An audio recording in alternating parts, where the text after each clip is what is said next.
Hi everyone, welcome to my channel. My name is Kelly.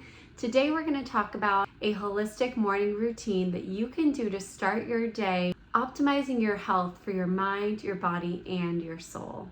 This is my most optimized morning routine. It's very simple, it's not complex, but it is going to help you start your day in the right state of mind, connected to your energy, and in your peak physical health. Feel free to do the whole thing or take what you love and leave the rest behind and create your own.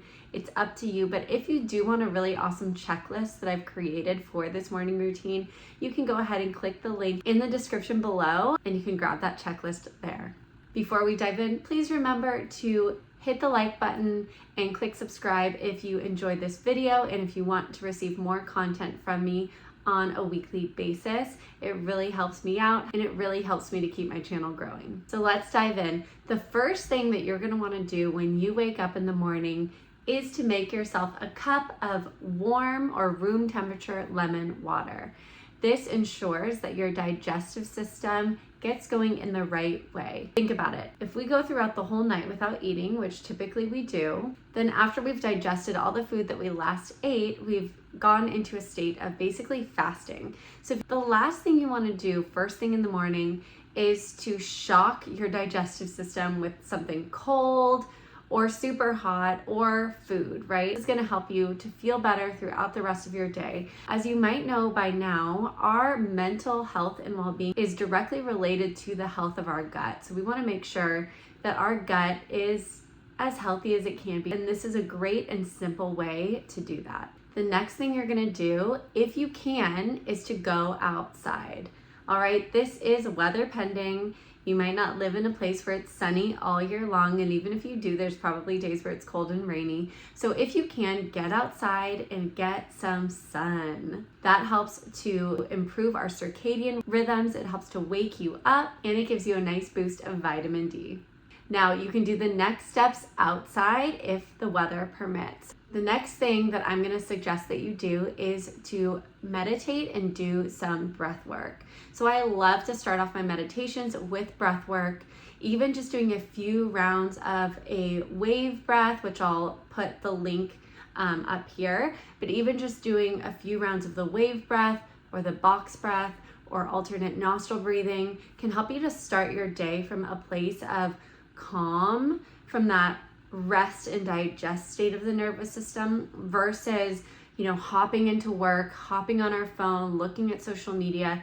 When we do that, we're actually starting our day, putting ourselves more on the fight or flight, that stress response part of our nervous system. So starting the day with breath work and with at least a short meditation is one of the most powerful things that you can do for your mental health, but also your energetic health, your soul connection to yourself, to something greater. If it's easiest for you to stay in bed and do these things, as long as you don't fall asleep, that can be the first thing you do in the morning. But again, if you can get outside and do these things, even better. So yeah, starting your meditation with about 5 to 10 rounds of breath work or about 2 to 5 minutes of breath work is really awesome. And then you can go into a meditation, and you can either do a guided meditation or you can simply, for the rest of the time that you're meditating, say you're doing a 10-minute meditation, for the rest of the time you can just focus on your breath. You can say inhale as you inhale in your head, and then exhale in your head as you exhale. You can also repeat an affirmation like I am worthy. So as you inhale, thinking I am, as you exhale, thinking worthy. So there's so many different ways that you can meditate. I will, put a couple of links up here where you can see my meditations that I have. I have a whole playlist on here if you haven't seen it already, so you can always use one of those. The next thing that you can do is journal. So journaling doesn't have to take long. There's multiple things that you can do to start your day. One of the most powerful ways that you can start your day with a journaling practice is to write about things you're grateful for. So write a whole page of things that you are grateful for. Make a gratitude list. This is super simple. Some days it's easier to connect with gratitude than others, but there are always things that we can be grateful for, especially the simplest things in life that support us, right? Like water, food, the home we live in. So really take time to connect with what you are grateful for, and it helps you to start your day in that higher vibration, connected with abundance, living life from that abundance mindset versus a scarcity mindset. And that is going to help you to attract what you want to call in, whether it's, a feeling or a way of being or connections with others or actual physical, tangible things.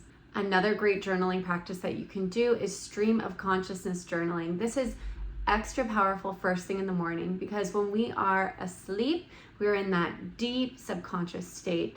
As we are coming out of sleep, we are in this more, lucid in between state before we're in our full, functioning adult brain state. Okay. So when we're in this lucid state, we're really able to connect with maybe what we've been releasing as we've been sleeping. We can remember our dreams, ideas, and connection to our intuition are available to come in here, right? The veil is a lot thinner, so we're able to connect with our higher self. So what you do to stream of consciousness journal is you simply open your journal and you write down whatever pops into your head on the page. You can even write down, I have nothing to write, if nothing's coming to mind. And it's best to do this for 2 to 3 pages minimum.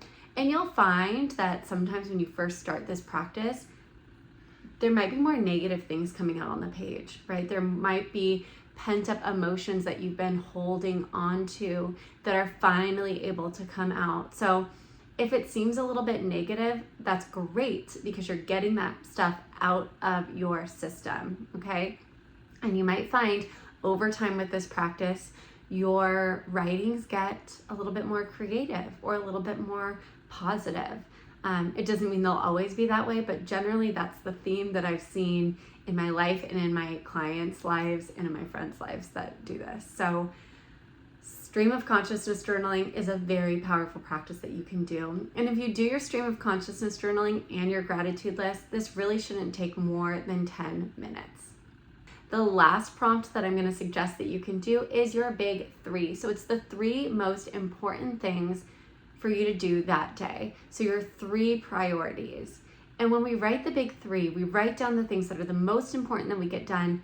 And if we do those things, guess what? You don't have to worry about not getting anything else done the rest of the day. You can go to bed feeling accomplished and knowing that you've done the things that are most important in moving the needle in your life. All right, the last step for this holistic morning routine is to move your body. So again, if you can do it outside with some fresh air, maybe a little bit of sunshine, amazing. If not, that's okay. As long as you move your body. Also, it doesn't have to be very long. Even just 5 minutes is going to help you to feel more energized and invigorated and revitalized as you start your day. So you can do things very simple. You can just stretch. You can do a little bit of yoga, do some sun salutations. You can go for a walk. You can lift some weights. You can leave the house, go to a workout class or a yoga class, or go to the gym. It's up to you. It's up to how much time you have. But again, it doesn't have to take long. Even just a few minutes of getting the body moving is going to be really powerful. And especially, I'd like to say, stretching the body in the morning is extra important, because we get really tight when we sleep, especially as we get older, get a little bit creakier as we wake up in the morning. So doing some simple dynamic stretches like sun salutations, or you can look up some dynamic stretches on YouTube. They're basically stretches where you're not necessarily holding them for a long time, but you're moving in and out of the stretch. So it's a little bit more fluid in motion. It really helps with our mobility and gently opening up the muscles. So that's a great thing to do. But if you have something else you love to do in the morning, as long as you're moving your body a little bit, it's great. All right, so that is my holistic morning routine. I would love to know what you guys think. Please let me know in the comments below, and let me know if there's anything that you would like to add into your morning routine that maybe I didn't mention here. With that, please remember again to hit that like button, click subscribe, and tune in every week for a new video.